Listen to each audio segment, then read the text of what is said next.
Hi friends, అందరు ఎలా ఉన్నారు? వన్ మోర్ మినీ వ్లాగ్ అండి. నేనైతే ఈ మధ్య కేక్ బేకింగ్ నేర్చుకుంటున్నాను కదండీ! సో, ఇంకా ఈరోజైతే గోధుమ పిండితో కేక్ చేస్తున్నానండి. అంటే పిల్లలకి రోజు మైదా పిండితో చేసి పెట్టడం అంత మంచిది కాదు కదా! సో, గోధుమ పిండితో అయితే హెల్తీ గదా అనేసి ఇంకా ఈ వర్షన్‌లో అయితే నేర్చుకుంటున్నానండి. ఎలా వస్తదో ఏమో అనేసి టెన్షన్‌గా అయితే ఇంకా ఫస్ట్ స్టార్ట్ చేస్తున్నాను. ఇంక ఇక్కడైతే మైదా పిండినైతే మనం ఒక్కసారి జల్లించుకుంటే సరిపోతదండి. కాకపోతే గోధుమ పిండి ఏంటంటే కొంచెం హార్డ్‌గా ఉంటది కదా! అందుకనేసి దీన్నైతే 2 సార్లు జల్లించుకున్నానండి. ఇంకా నార్మల్‌గా ఇదైతే ఎగ్ కేక్ అండి. సో, దీన్ని మనం టీ టైమ్ కేక్‌లా గూడా తినేయొచ్చు. ఇంకా పేస్ట్రీలాగా గూడా యూజ్ చేసుకోవచ్చండి. దీనికి అంటే నేను ఏమేమి ఇంగ్రీడియెంట్స్ వాడాను, ఎంత క్వాంటిటీ వాడాను అనేది ఒక లాంగ్ వీడియోలో అయితే పెట్టానండి. కింద లింక్ ఇస్తాను. ఎవరైనా చూడకపోతే వెళ్లి చూడండి. మీ పిల్లలకు గూడా ఒకసారి అయితే ఇలా ట్రై చేసి పెట్టండి.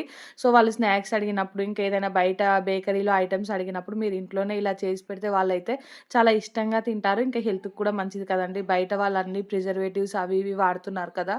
సో, మనమైతే ఇంట్లో ఏమీ వాడకుండా అప్పటికప్పుడు ఫ్రెష్‌గా చేసుకుంటాం కదండీ! సో, హెల్త్‌కు మంచిది. ఇంకా పిల్లలు కూడా హ్యాపీగా తింటారండి.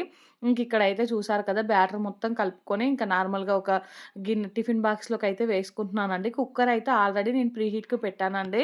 సో, ఇంకా ఈ ప్రాసెస్ స్టార్ట్ చేసే ముందే కుక్కర్ ప్రీహీట్‌కి పెట్టాను. ఈ ప్రాసెస్ అయిపోయేలోపు కుక్కర్ హీట్ అయింది. ఇప్పుడు వెంటనే దాంట్లో అయితే పెట్టి 30-35 మినిట్స్ అయితే బేక్ చేశానండి. కేక్ అయితే చాలా స్పాంజీగా వచ్చింది.